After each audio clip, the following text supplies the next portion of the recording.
بسم اللہ الرحمن الرحیم۔ السلام علیکم۔ کلاس 9 اسلامیات لیکچر نمبر 7۔ سورہ انفال کے بارے میں ہم پڑھ رہے تھے، ٹھیک ہے۔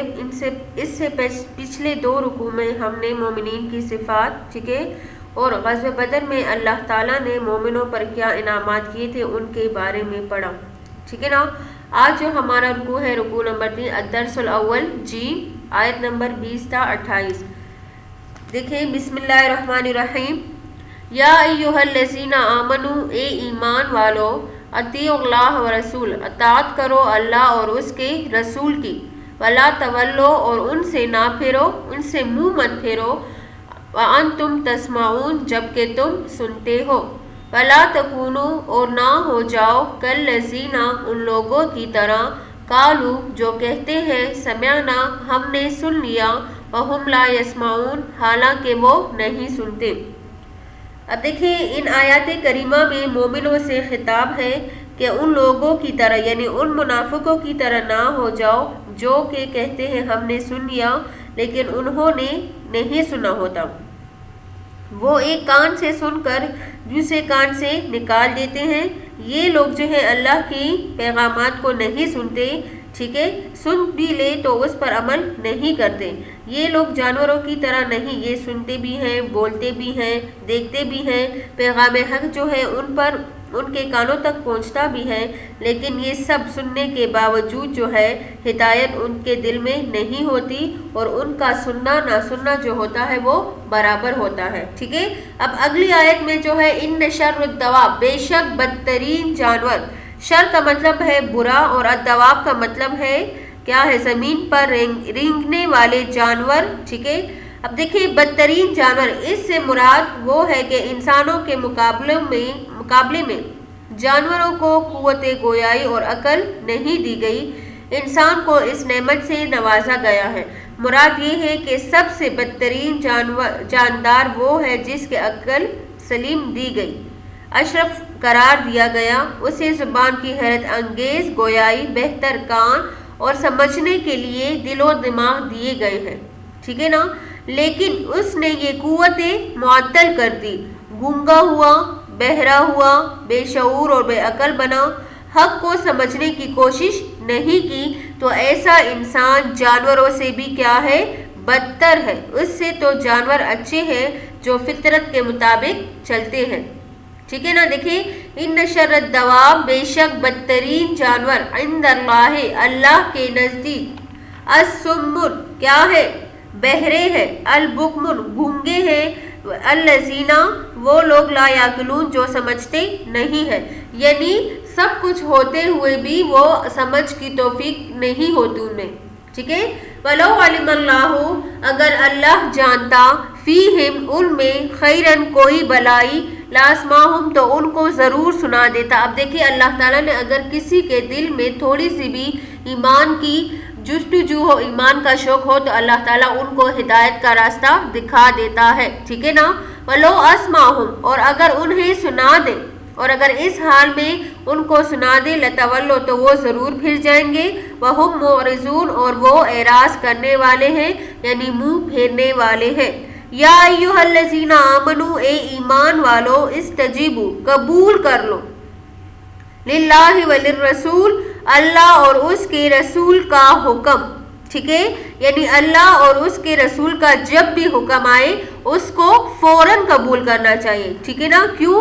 اذا دعاکم، جب وہ تمہیں بلائے، لما، اس کے لیے، یحییکم، جو تمہاری زندگی کے لیے بہتر ہے۔ مطلب یہ ہے کہ جب بھی آپ لوگ کو بلائے تو فوراً اس حکم کو قبول کرنا چاہیے۔ وَاعْلَمُوا، اور جان لو، ان اللہ، کہ بے شک اللہ، یحول، حائل ہو جاتا ہے، بین المرء وقلبہ، آدمی اور اس کے دل کے درمیان، وَأَنَّهُ إِلَيْهِ تُحْشَرُونَ، اور اسی کی طرف لوٹائے جاؤ گے۔ اب دیکھیں، یہ یہاں پر مفہوم جو ہے کہ انسان کو اپنے دل پر قبضہ نہیں ہوتا، بلکہ دل جو ہے وہ اللہ کے ہاتھ میں ہے، جدھر چاہے پھیر دے، وہ بڑی رحمت والا ہے، وہ کسی کو برائی پر مجبور نہیں کرتا بلکہ اس کے لیے بلائی کو آسان کر دیتا ہے۔ لیکن جو شخص حق کو چھوڑ کر ضد اور اناد اختیار کرتا ہے تو اسے ڈیل دی جاتی ہے، موقع دیے جاتے ہیں کہ وہ سرکشی کیا کرے، چھوڑ دے۔ اب یہاں سے مراد یہ ہے کہ اللہ تعالیٰ یہ دل جو ہے اللہ تعالیٰ کے انسان کے دل، اللہ تعالیٰ جو ہے وہ انسان کے دل میں رہتا ہے، ٹھیک ہے، وہ اسے اس کے شارک سے بھی زیادہ قریب ہے، اور اس قدر قریب ہے کہ خود اس کا دل پر بھی کوئی اختیار نہیں ہے۔ انسان خود اتنا نہیں جانتا جتنا جو ہے اللہ تعالیٰ اس کے بارے میں جانتا ہے، ٹھیک ہے نا۔ تو حضور اکرم صلی اللہ علیہ وسلم کے مطابق یہ اچھا ہے کہ انسان اچھا رہتا ہے، یہ بگڑ جائے تو انسان بگڑ جاتا ہے۔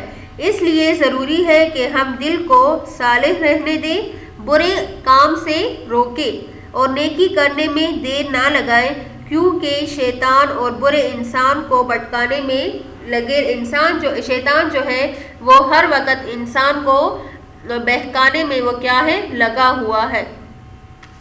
آگے ہے واتقوا اور ڈرو فتنۃ اس فتنے سے لا تصیبن جو پہنچنے والا نہیں ہے الذین ان لوگوں کو ظلموا منکم خاصہ ان لوگوں کو جنہوں نے تم میں سے خاص طور پر ظلم کیا، وَاعْلَمُوا اور جان لو ان اللہ شدید العقاب کہ بے شک اللہ سخت عذاب دینے والا ہے۔ اب اس فتنے سے کیا مراد ہے؟ فتنہ سے مراد گناہ ہے، ٹھیک ہے، اس میں بہت سی چیزیں آ جاتی ہیں، مثلا امر بالمعروف اور نہی عن المنکر کو چھوڑنا، بے حیائی، فحش اور حرام کاموں کو کیا کرنا، دیکھتے ہوئے بھی اس کو منع نہ کرنا۔ اب اس کا کیا ہے کہ اگر کسی قوم پر ظلم و فساد بڑھ جائے تو نہ صرف خاص ظلم کرنے والے اللہ تعالیٰ کی عذاب میں آئیں گے، بلکہ وہ لوگ بھی نہیں بچ سکیں گے جو ان تمام کاموں کو خاموشی سے دیکھتے ہیں، ٹھیک ہے۔ انہوں نے ان کو روکنے کی کوشش نہیں کی تو چنانچہ سب پر عذاب آئے گا اور کوئی بھی اس سے بچ نہیں سکے گا، ٹھیک ہے نا۔ اب آیات میں ہے وَاذْكُرُوا اور یاد کرو اس انتم جب تم قلیل کم تھے، ٹھیک ہے، مستضعفون فی الارض کمزور سمجھے جاتے تھے زمین میں، ٹھیک ہے نا، تخافون تم ڈرتے تھے ان یتخطفکم الناس کہ لوگ تمہیں اچک لے جائیں گے، ٹھیک ہے، کہ لوگ تمہیں کیا کریں گے، اچک لے جائیں گے، ٹھیک ہے۔ فآواکم پس انہوں نے تمہیں ٹکانہ دیا، وأیدکم اور تمہیں مضبوط کیا، بنصرہ اپنی مدد سے، ورزقکم من الطیبات اور تمہیں رزق دیا پاکیزہ چیزوں سے، لعلکم تشکرون تاکہ تم شکر گزار بن جاؤ۔ اب دیکھیں اس آیت میں مسلمانوں کی مکہ میں جو ابتدائی حالات تھے ان کے بارے میں ہے کہ جب وہ کمزور تھے اور ان کے پاس رہنے کا سامان نہیں تھا تو پھر اسی طرح اللہ تعالیٰ نے انصار کی مدد سے ان کو کیا کر دیا، بائی بائی بنا دیا، ٹھیک ہے، اور ان کو انصار کی مدد سے کیا کر دیا، مضبوط کر دیا۔ آگے ہے یا ایھا الذین آمنوا اے ایمان والو لا تخونوا اللہ ورسول خیانت مت کرو اللہ اور اس کے رسول کے ساتھ، وتخونوا اماناتکم وانتم لا تعلمون اور خیانت نہ کرو اپنی امانتوں میں جبکہ تم جانتے ہو۔ اب دیکھیے یہاں پر خیانت سے مراد جو ہے اللہ اور اس کے رسول کے ساتھ خیانت سے مراد یہ ہے کہ حضور اکرم صلی اللہ علیہ وسلم سنت کو چھوڑ کر حضور اکرم صلی اللہ علیہ وسلم کے ساتھ خیانت ہے، اور فرائض کو چھوڑ کر اللہ کے رسول کے ساتھ صلی اللہ علیہ وسلم اللہ کے رسول کے ساتھ کیا ہے، خیانت ہے۔